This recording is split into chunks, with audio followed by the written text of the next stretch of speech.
What's going on, guys, and welcome back to another episode of Torino Career Mode. This is episode number 103, and in today's episode we've got the TIM Cup final, or the Coppa Italia final, with Torino against Roma here.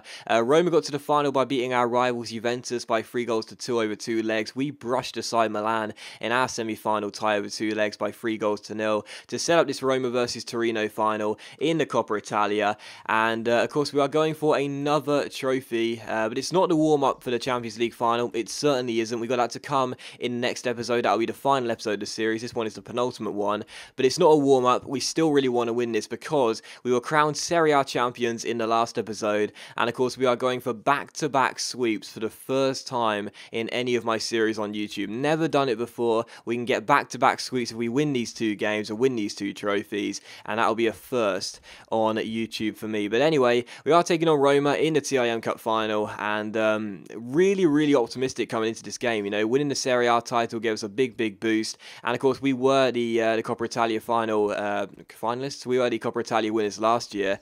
We brushed aside Genoa by 4-0. Don't think it's going to be easy this year, but either way, I am feeling quite optimistic if I don't say so myself. But anyway, no real changes to the first 11 except for one. Falco is coming back in for Bernie. I know in his last league game he conceded a howler against Sassuolo, but Falco has been our cup goalkeeper. He's played in every single Coppa Italia game. It'll be a bit harsh to drop him for the final and let Bernie come in. So Falco will keep his place. Sterling is returning from injury, but he's not ready just yet, so I'm going to leave him, and hopefully he'll be fit for the Champions League final. So Gabbiadini will keep his place on the left flank for us. And the captain's armband, there's no Maximovic, is there? So I guess I'd have to give it to...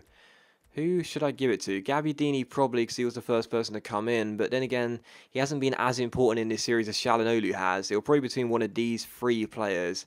I'll give it to Çalhanoğlu. Çalhanoğlu's been probably the most important out of those 3 players in the series, and Çalhanoğlu can wear the armband for this game. So that's the team I'll run with. No need to make any more changes other than Falco coming in for Bernie. Was contemplating Maximovic at the back, but Brooks and Arialdo have been a solid partnership this year, and I don't want to break those 2 up, and we'll leave it at that. But anyway, guys, it is the Coppa Italia final in today's episode. It is the penultimate one in the series, and I do want to say a massive thank you for the support on the series. It's been really well received. We're going to end up with 104 episodes of this series. That's quite a lot, and it's been a lot of fun for me to make this series. You guys have seemed to really enjoy it as well. As I did mention in episode number 100, the views have dropped a little bit over the past couple of weeks, but that is totally fine, because at the end of the day, as I always say, you know, when we get to a stage in like usually late July to early August, when we start finding out new information about the upcoming FIFA, the current FIFA feels like an old game. Like FIFA 15 right now feels like an old game, doesn't it? Now we know what we know about FIFA 16, and of course knowing the demo is going to drop in just a couple of weeks or so. So yeah, you know, the game starts to lose a little bit of its appeal. The new season starts, you know, in real life, and obviously that sort of makes this game feel a bit older. But either way, it's still been really well received, this series. I really do appreciate the support. It's gone down really well, and as per usual, if you do enjoy the episodes, then please do consider leaving a like rating. You know, you don't have to if you don't want to, but the likes do help the channel out, and I really do appreciate them as well. But the support on the series has been really good, and I really do appreciate that. And of course, with the series ending, my channel still has to upload whilst we're going on until FIFA 16.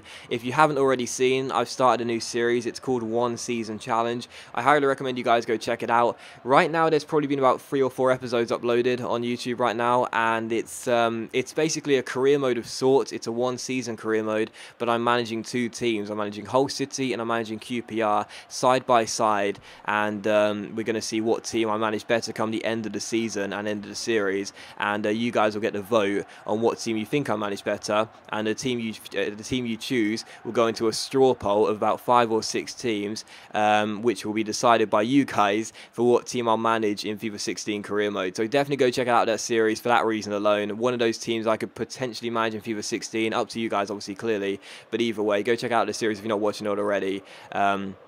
It should be a lot of good fun, and of course it's the added incentive of knowing that one of those teams will go into the straw poll for my FIFA 16 career mode choice, which of course you guys will be choosing anyway. And if you're wondering when I'm going to make that choice as well, when I'll upload the video giving you guys a choice of like 5 or 6 teams to vote between for my FIFA 16 career mode, it'll be coming out in about 2 or 3 weeks. So there you go. And just to get you guys excited for my FIFA 16 career mode, because I'm really excited to get the game and to start making a career mode on that. And yeah, if you're not already watching One Season Challenge, I do recommend recommend it for that reason alone, really. And there you go. Still, that series has started. This series is not over just yet. We are in the TIM Cup final here with Torino, looking for another piece of silverware this season, looking for back-to-back Coppa Italias as we go in search of back-to-back sweeps. It's going to be a difficult game. I really do feel this won't be one-sided at all, but I am feeling quite optimistic, and hopefully, come the end of the game, we'll be lifting the trophy. Come on, Torino. Yes, Gabbiadini, well done, son. Good tackle. Now Verratti on the ball. Alexandro in support. And Verratti, keep on running, mate. Going to come to you inside the area. Really good chance. Neymar is with you. Pick him out. Neymar for possibly 1-0. And it is 1-0 to Torino. It's got to be Neymar, doesn't it? Getting the goal and making it 1-0 to Torino. Finishing it past Lopez. And we take the lead inside the opening 25 minutes. Verratti with the assist. Neymar with a really nice finish. This guy has been scoring left, right and centre in every single competition. He has been so good this season, Neymar, so good.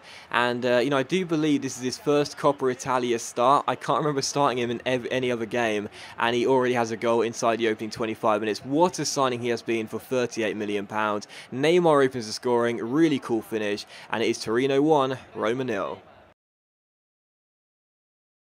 And here's Holebas for Roma. Masaccio wins it back already. He has already got a booking, Masaccio, which I have to be careful with, but he has won the ball back like 4 times already. You guys never get to see it in my videos, but defensive midfielders, man, like they are worth their weight in gold. They really are. Defensive midfielders in career mode can be so integral to your team's success. As Lucas gets on the ball here and shoots, and oh, he scores as well. He squeezes it in at the near post and makes it Torino 2, Roma 0. First Neymar, Lucas big enough his chest. It's 2-0 to Torino. I really think that Lopez should have saved that one, but we scored 2 goals in the space of 3 in-game minutes. Disaster for Roma. What a terrible start. They've done really nothing in this game since the beginning, and we're already 2 goals up. I think Lopez right there should not be getting beat as near post. I really do believe that. It is a clean connection from Lucas with great strike into the back of the net, but you got to point the fingers at Lopez there. He should be doing much better. But either way, Lucas fires it in off the post. A perfect start for Torino. 2 goals up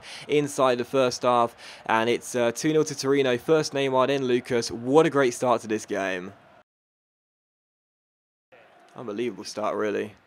Roma just not got going from the beginning. They really haven't. But now Dumbi gets on the ball and finds De Rossi. And De Rossi back towards Manolas. Can we get another goal if Roma get the ball away? Well, possibly, because we want it back again. And again, we're through here. Neymar on the ball. Can he turn Holebas? Yes, he can. This is a brilliant chance here. Neymar is not going to get caught. It's still Neymar. This could be free. Oh, what a great save by Lopez. Fantastic stop by the goalkeeper. He may have been at fault for the second goal, but he makes up for it with a great save there and keeps it at 2-0. That is a big stop by the goalkeeper that keeps his side in the tie, really, as Sandro goes for goal. It's blocked, and Sandro again can't keep it down, and it goes way behind for a goal kick. So still 2-0, but we've made a very bright start. Could have been 3 there had it not been for a splendid stop by the goalkeeper, but either way, what a start to this game, and Roma needs to get going ASAP. So there is half-time. It's Torino 2, Roma 0. You know, not much to report really other than the 2 goals. We've had a couple of chances, but Roma haven't really done anything in that first half. Falco has only had to come out and claim 1 catch, I do believe. Other than that, they've done virtually nothing. We scored 2 goals in the space of 3 in-game minutes. First Neymar and then Lucas scoring. Lopez should have saved Lucas's shot, but either way, he made up for it for a great save a couple minutes afterwards. But either way, as you can see right here, 6 shots, 5 on target compared to their 1 and 0. I don't remember their 1 shot, to be honest. And we had 69% possession compared to Roma's 31%. At half-time, the game looks like it's going only one way, and that's to Torino. But Roma definitely capable of getting back into the game. They've got to pull out ASAP, I do believe. If they can get a goal in the first 15-20 minutes or so, definitely a chance for them to get back into this final. But as things stand right now, our names are going to be on the trophy for a 2nd year running. Viviani through towards De Rossi, and now back to Viviani, and Masaccio gets a touch on that as Falco will come and dive on the ball theatrically, and I'll throw that out towards, oh, whoa, oh, Falco, oh, wow, okay, that is when you make mistakes and you get punished for them, unless you've got a quality goalkeeper. And Falco is not that good of a goalkeeper, but sometimes he pulls off great saves. That is a really good stop. There is one reason why I've not invested in a better backup goalkeeper during my time with Torino. I've got faith in the young goalkeeper Falco. And, wow, my faith was almost misplaced there, wasn't it? But either way, went behind for a goal kick. But either way, what a stop by Falco. Absolutely superb, and it is still 2-0. So throws to Torino, Sandro to Gabbiadini, still 2-0 to Torino. As Gabbiadini skins his man here, and he's down the left-hand side. He's got men coming in, but Gabbiadini wants to go himself. Still Manolo Gabbiadini, great save by Lopez, and turns it behind for a corner. And Strootman for Roma finds Viviani. Now Viviani back to Strootman, who shoots, and Falco parries it behind for a corner. He bailed me out earlier, and that's another comfortable save for him, but still 2-0. Corner to Roma, and it's crossed into the centre, or passing I should say, and the layoff was really good to Viviani there. Didn't react quickly enough to that, but Viviani couldn't hit the target, and it's still 2-0. Roma have had chances in this second half, but haven't been able to take one. Falco's made a couple of good saves, and it is still 2-0. Gervinho's throw, and it goes, and headed away by Darmian, and Çalhanoğlu will flick it on to Neymar, back to Verratti, back to Çalhanoğlu, back to Neymar, back to Verratti, you better believe it, Verratti on the ball, Neymar continues his run, there's a man out wide in Florenzi, but Strootman was covering, and I didn't see him. But Florenzi does win it back though, and it will fall to Hakan Çalhanoğlu. Quick little roulette, and first time strike just wide of the post, and behind for a goal kick. If Hakan scores there, it's game over, but it is still 2-0, and still a glimmer of hope for Roma. So let's just keep that ball forward with Falco. Right, the referee should blow for full time any second now as Verratti controls. And Roma have basically just given up now. They're just given up completely. They know it's game over, and it is indeed game over officially. Final whistle is blown. Torino 2, Roma 0, and we are crowned champions of the Coppa Italia for a second year running. And it means going into the final episode of the series, there is a chance for back-to-back sweeps for the first time ever. So Torino, champions of the Coppa Italia, a really, really solid display. Really felt as though we were deserved champions as well. Roma didn't do anything in the first half, but in the second half they did start to come alive a little bit, did start to create opportunities. They had a couple of good ones. Falco made a couple of really good saves as well. But either way, I still think we were the better side over 90 minutes. I'm pretty sure we ended up with more possession as well, and I think we did deserve to get the trophy come the end of 90 minutes. So very, very pleased with that. Hakan Çalhanoğlu is going to lift the trophy. I think that's the first time he'll lift a piece of silverware. But either way, we are crowned champions, and really pleasing again, because I do believe we were the better side. And you know, it would have been so disappointing had we lost this. It would have been so disappointing, because it would have meant that the game against Barcelona, yes of course, would still be desperate for back-to-back Champions League trophies, but without the added incentive of back-to-back sweeps.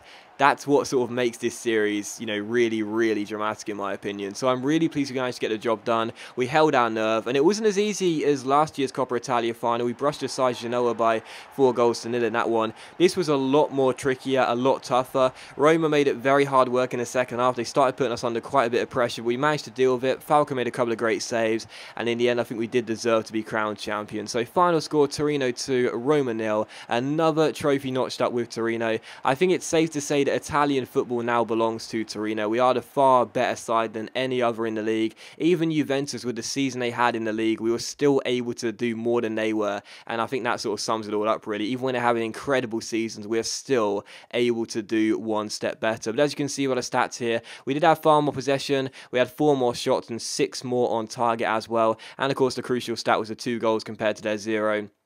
A really pleasing result. My man of the match, not really sure who I would have given it to be honest. Masaccio, I think, was probably the key in that game, really. Defensive midfielders, as I said, don't always get the credit they deserve on FIFA, but I thought he played really well and got an 8.1. But Verratti played really well as well. He was really solid too. Both of those defensive midfielders, man, like seriously, defensive midfielders in FIFA, especially against the AI on Legendary, are so integral to a team's success. So both of those played really well. But Çalhanoğlu did quite well too. You know, got himself an assist, was always popping up around the edge of the area. Got, you know, a couple of great chances to score. Sadly couldn't finish them, but either way he played quite well. Neymar got a goal. It's really hard to give man the match in this game because every single player did well, but I'm going to give it to Masaccio. I thought Masaccio did really well. He was really key at the back in defensive midfield and when I moved him to centre back after I took off Brooks, and I think he definitely should be man the match in my opinion. But everyone played well, and the most important thing was we got the win by 2-0. So delighted with that. Another trophy notched up. Torino champions once again of the Coppa Italia for a second year running. So in the episode, what we're going to do is we're going to show you the stats of the players in this competition, so who got what in terms of goals and clean sheets and so on. Falco did win player of the competition. Well done to the young man. Good thing I didn't take him out then for the final and put Bernie in. That would have been quite harsh. But anyway, let's look at the player stats of the Coppa Italia. Guarin was top goal scorer. Immobile finished second, and although all those were 3 equaled. And assists went to, oh wow, do I have to say Krista Dulop? He plays for Hellas Verona. He got the most assists alongside Darmian, Balotelli, El Kaduri. I am so bad at pronouncing names, it's just ridiculous. But anyway, those are the top assist makers. Clean sheets. Falco kept 5 clean sheets in, I think 5 games, actually. Think about it. Let's have a look. 5 clean sheets in 5 games. I reckon that was actually. Who do we face? We had the round of 16 stage, quarter-final, 2 semi-finals, and the final. Yeah, Falco did not concede a single goal in the Coppa Italia. That's pretty impressive. So that's pretty cool. And those were the stats right there. So anyway, guys, that does end the episode. So thank you very much for watching it. As you can see, we've got £1 million for the tournament prize money. Not that it really matters anymore. But either way, we'll get ourselves through to the Champions League final. And of course, that is going to be in the next episode. That will be the final episode of the series. I really do hope you guys enjoy that. As you can see right here, we do have the World Cup come the end of the season.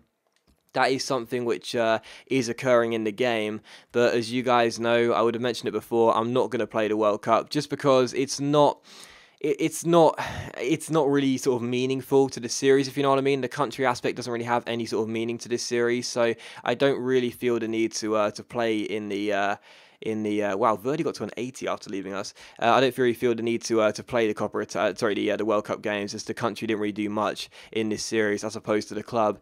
But regardless, yeah, that is at the end of the season. We won't be playing it anyway. But either way, that's the side I would have submitted, and there you go. So the next episode will indeed be the Champions League final with Torino against Barcelona. Neymar returns to take on his former club. Dybala will be taking on us again for the first time since leaving. It is, of course, going to be Torino versus Barcelona in that Champions League final. It is in the next episode, and yeah, I really hope you enjoyed that. It'll be the final one in the series, and it should be very good fun as we go for back-to-back sweeps for the first time ever. But thanks for watching the episode regardless. Really hope you have enjoyed it. If you have enjoyed the episode, then please do leave a like, and I'll see you for the next episode of Torino Career Mode very soon.